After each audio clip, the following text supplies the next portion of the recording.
A ball is thrown with projection velocity u and projection angle theta with the ground. Its time of flight is 6 seconds and range is 180√3 metre. ठीक है, projection velocity बताना है, projection angle बताना है, magnitude of average velocity from t = 0 t = 4 बताना है, instantaneous velocity t = 4 बताना है, time when the speed of the ball is 30√3 metre per second. जब इसकी स्पीड 30√3 उस टाइम क्या टाइम होगा. इन सारी बातों के आपको जवाब देने हैं. यार सुन आप, इन सारी बातों के ये कॉन्सेप्चुअल क्वेश्चन है. ये वाला क्वेश्चन समझ में आ गया, यानी कि समझ लो प्रोजेक्टाइल आपको आता है. ठीक है, समझते हैं इस वाले क्वेश्चन को. सुन आप, इसमें सबसे पहले तो प्रोजेक्टाइल बनाने की जरूरत है हमें. सबसे पहले तो हमें प्रोजेक्टाइल बनाने की जरूरत है.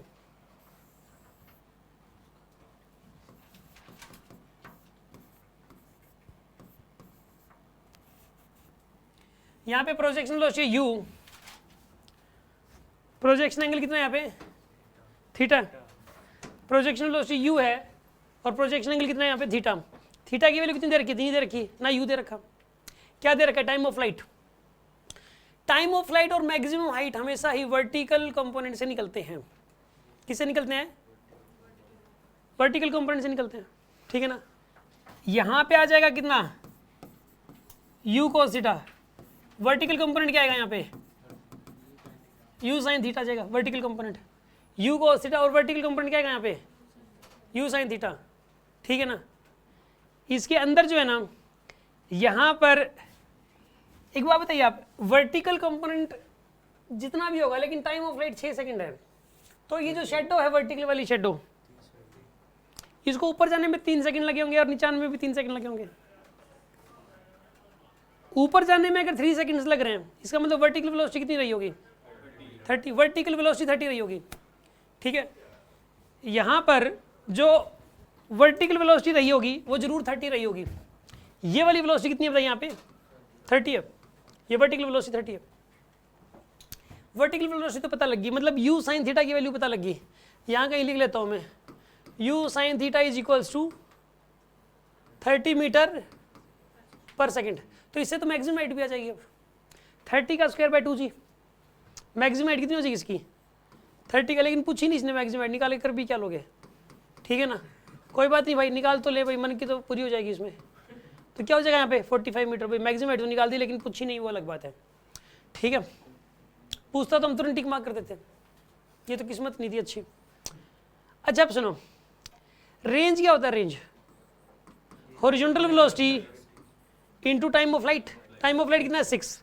रेंज दे ही रखी है इसने. रेंज कितनी दे रखी है, 180√3 is equals to u cos theta into 6.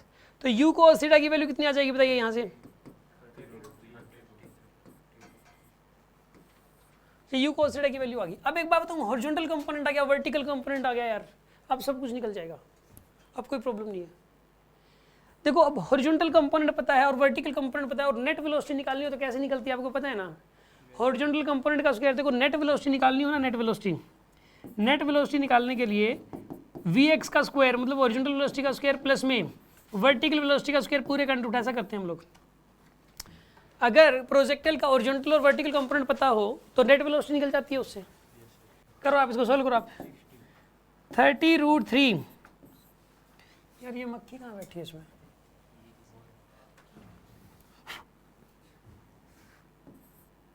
30√3 का स्क्वायर प्लस 30 का स्क्वायर पूरे का अंडर रूट. सोल्व करो कितना बनेगा, ये 60 बनेगा. तो यार एक बार बताऊं, ये तो आ गया भाई आंसर, ये आंसर तो आ गया.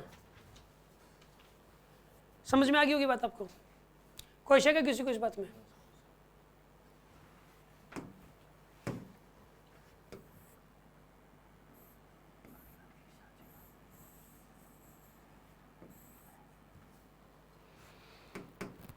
ये एंगल निकालना है. ये एंगल कैसे निकलेगा बताइए. Tangent theta is equal to vertical velocity by horizontal velocity. Vertical velocity क्या आएगी यहाँ पे 30. Vertical velocity by horizontal velocity होता है टेंजेंट थीटा. वर्टिकल वेलोसिटी कितनी आएगी यहाँ पे 30. हॉरिजॉन्टल वेलोसिटी क्या आएगी 30√3. तो क्या आंसर आएगा इसका 1/√3, तो थीटा कितना आएगा यहाँ से 30 डिग्री। प्रोजेक्शन एंगल भी आ गया आपके पास। अच्छा एक बात बताऊँ, प्रोजेक्शन वेलोसिटी और प्रोजेक्शन एंगल आ गया तो सब कुछ निकल जाएगा अब तो, ठीक है ना, क्योंकि मेन होता है प्रोजेक्शन वेलोसिटी और प्रोजेक्शन एंगल पता होना। अब बाकी तीनों भी हम निकाल लेते हैं वैसे, ठीक है ना, करते हैं देखिए आप।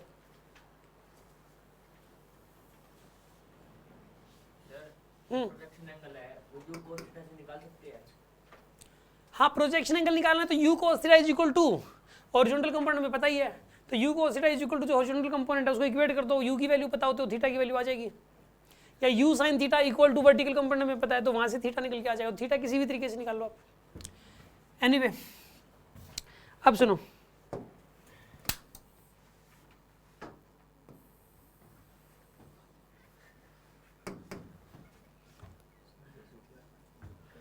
इसके अंदर जो है ना हमें क्या बताना बताइए, मैग्नीट्यूड ऑफ एवरेज वेलोसिटी बताना है from t equal to 0 to t equal to 4। ये t इक्वल टू 0 पे तो बॉल यहाँ पर है और t इक्वल टू 3 पे यहाँ पे होगी, ठीक है, और t इक्वल टू 6 पे यहाँ पे होगी, हमें पता है। t इक्वल टू 4 पे 0 से 4 तक की एवरेज वेलोसिटी बतानी है। t इक्वल टू 4 पे यहाँ कहीं होगी बॉल, यहाँ कहीं होगी ना, मानते हो कि नहीं मानते, अंदाज जैसे t इक्वल टू 4 पे यहाँ पे कहीं होगी। एवरेज वेलोसिटी क्या होता है, डिस्प्लेसमेंट बाय टाइम, क्या होती है बताइए। अब डिस्प्लेसमेंट कौन सी लोगे आपको पता है, this is the displacement here, this is the displacement, ठीक है ना। एक लाइन यहाँ पे स्पोर्टिंग लाइन ऐसे बना लिया आपने, लेकिन वास्तव में डिस्प्लेसमेंट ये वाली है, this is the displacement here, ये यहाँ पे डिस्प्लेसमेंट है और डिवाइड बाय टाइम, टाइम तो 4 सेकंड है ही। अब ये लेंथ कैसे निकालने, तो पहले ये लेंथ निकलेगी, एक लेंथ ये निकलेगी और इसका ये वाला एंगल जो है यहाँ पे 90 डिग्री है, तो ये साइड का स्क्वायर प्लस इस साइड का स्क्वायर पूरे का अंडर रूट करोगे तो ये वाली लेंथ आ जाएगी आपके पास।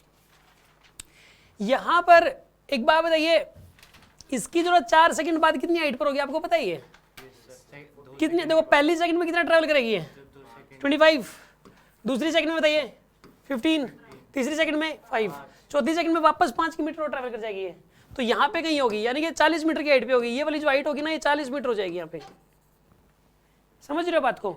या फिर आप इस वर्टिकल इस डायरेक्शन में s equal to ut plus half a t square लगा दो 40 मीटर निकालने के लिए, कहो आप सर ये तो मेरे को से नहीं हो रहा, तो कोई बात नहीं, आप s equal to ut plus half a t square लगा दो along y axis, along y axis लगा दो, तो ये वर्टिकल वेलोसिटी लिखनी है आपको। वर्टिकल वेलोसिटी कितनी है इसकी 30, टाइम कितना है 4, माइनस का हाफ, ए कितना लिखोगे 10 और टाइम क्या लिखोगे 4 का स्क्वायर।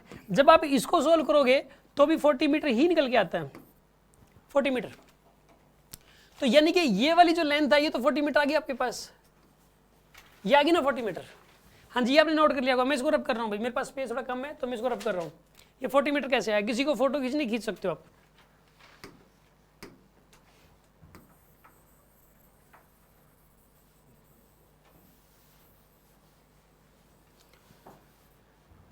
अब सुनो, 4 सेकंड्स में ओरिजिनल वेलोसिटी कितनी रही 4 सेकंड्स तक 30√3 रही ना ओरिजिनल वेलोसिटी, हॉरिजॉन्टल वेलोसिटी कितनी रही और कितने टाइम तक 4 सेकंड्स तक, तो हॉरिजॉन्टल डिस्टेंस कितनी ट्रैवल की यहाँ पे 30√3 मल्टीप्लाई बाय 4 कितना आएगा यहाँ पर, ये 120√3 मीटर आएगा यहाँ पे, 120√3 मीटर, ये आ जाएगी हॉरिजॉन्टल डिस्टेंस। यानी कि जो ये वाली लेंथ है ये आपके पास आ जाएगी 120√3 मीटर। तो डिस्प्लेसमेंट कितनी हो जाएगी 4 सेकंडों में बताइए आप, का स्क्वायर प्लस में 40 का स्क्वायर पूरे का अंडर रूट, क्या आंसर आएगा सोल्व करोगे तो 20√7 मीटर आएगा डिस्प्लेसमेंट। डिस्प्लेसमेंट आ गया आपके पास 20√7 मीटर, ठीक है जी। इसके अंदर जो ना ये आपके पास डिस्प्लेसमेंट आ गई। अब बताओ एवरेज वेलोसिटी क्या हो जाएगी यहाँ पे, डिस्प्लेसमेंट बाय टाइम, यही एवरेज वेलोसिटी आएगी सर लास्ट में 20√7। इसको सॉल्व करो ना, ये सॉल्व करके आता है आंसर है। यार तुम इतना आगे फॉरवर्ड ना चलो ना यार, आगे इसको सॉल्व करके बताओ ना कितना रहे 80√7 आ गए। तो एवरेज वेलोसिटी क्या होती है डिस्प्लेसमेंट बाय टाइम 80√7 बाय में 4, तो कितना आंसर आएगा 20√7 आंसर आएगा इसका, ये आंसर आ गया। हाँ जी, कोई डाउट है किसी के मन में? अच्छा आप सुन लो, एक पूछा है t=4 पे इंस्टेंटेनियस वेलोसिटी पूछी है, t=4 पे, t=4 पे इसके पास दो वेलोसिटी होंगी, एक तो हॉरिजॉन्टल होगी और एक वर्टिकल होगी। हॉरिजॉन्टल वेलोसिटी कितनी रहेगी इसकी 30√3 और वर्टिकल वेलोसिटी कितनी रहेगी 10। वर्टिकल वेलोसिटी कितनी आ चुकी होगी, क्योंकि ऊपर से मैक्सिमम हाइट से नीचे की तरफ चले हुए 1 सेकंड हो चुका है, तो वर्टिकल वेलोसिटी 10 की होगी और हॉरिजॉन्टल वेलोसिटी कितनी की होगी बताइए 30√3 की। तो बताइए t=4 पे इंस्टेंटेनियस वेलोसिटी होगी 30√3 i cap minus 10 j cap, 30√3 i cap minus 10 j cap ये आएगा। Time when speed of the ball is 30√3, यार speed of the ball 30√3 maximum height पर ही होगी, बस इस तरफ कितनी होगी है हॉरिजॉन्टल स्पीड के बराबर, वर्टिकल स्पीड 0 होती है यहाँ पे, तो नेट स्पीड 30√3 ही होगी मैक्सिमम हाइट पर। तो एट मैक्सिमम हाइट मतलब t=3 पैसा होगा। यहाँ पे नेट वेलोसिटी की बात हो रही है, अगर ना मेंशन होना कि कौन सी वेलोसिटी है, ये स्पीड बता रहा है नेट स्पीड, स्पीड का मतलब ये तो स्पीड में हॉरिजॉन्टल वर्टिकल नहीं होता, स्पीड तो नेट स्पीड होती है उसकी, तो नेट बतानी है, नेट 30√3 होनी चाहिए, नेट 30√3 तो मैक्सिमम हाइट पर ही है।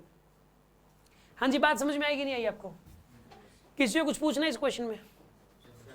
हाँ बोलो। पहले क्वेश्चन में टाइम ऑफ फ्लाइट वाला ट्रिक ना पता हो तो कैसे निकाल लेंगे जो वर्टिकल वेलोसिटी? तो वर्टिकल ये कह रहा है कि अगर सर टाइम ऑफ फ्लाइट जो पहले क्वेश्चन में टाइम ऑफ फ्लाइट वाला ट्रिक ना पता हो तो कैसे निकालोगे आप? वाई एक्सिस के along the Y axis first equation of motion लगानी पड़ेगी, और कोई तरीका नहीं है।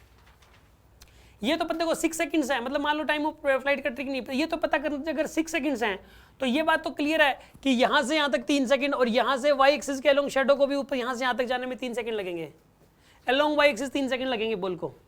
शेडो वर्ड यूज नहीं करते बाकी टीचर्स या बुक्स में ना, शेडो वर्ड नहीं आता बस वो, लेकिन ये बार बार आता है along the Y axis. Along Y axis कितना टाइम लगेगा ऊपर जाने में, अलोंग वाई एक्सिस 3 सेकंड लगेंगे, यहाँ से यहाँ तक जाने में कितना लगेगा 3 सेकंड, तो शेडो को भी कितना टाइम लगा 3 सेकंड। ये तो बात पता होनी चाहिए, 3 ऊपर जाने में 3 नीचे आने में। फिर यहाँ से लेके यहाँ तक आपको फर्स्ट इक्वेशन ऑफ मोशन लगानी पड़ेगी वाई एक्सिस के अलोंग, वर्टिकल डायरेक्शन में वाई एक्सिस के अलोंग इक्वेशन ऑफ मोशन लगेगी, फिर तो वहाँ से इनिशियल वेलोसिटी 30 निकल के आएगी फिर बस। यानी कि वो ट्रिक तो यार पता होनी ही चाहिए, सीधी सी बात यही है। ये इस तरीके से करना या ट्रिक से करना तो एक ही बात है, ठीक है। और कोई किसी के मन में डाउट हो तो बोलो, अभी भी डाउट हो तो बोल दो भाई।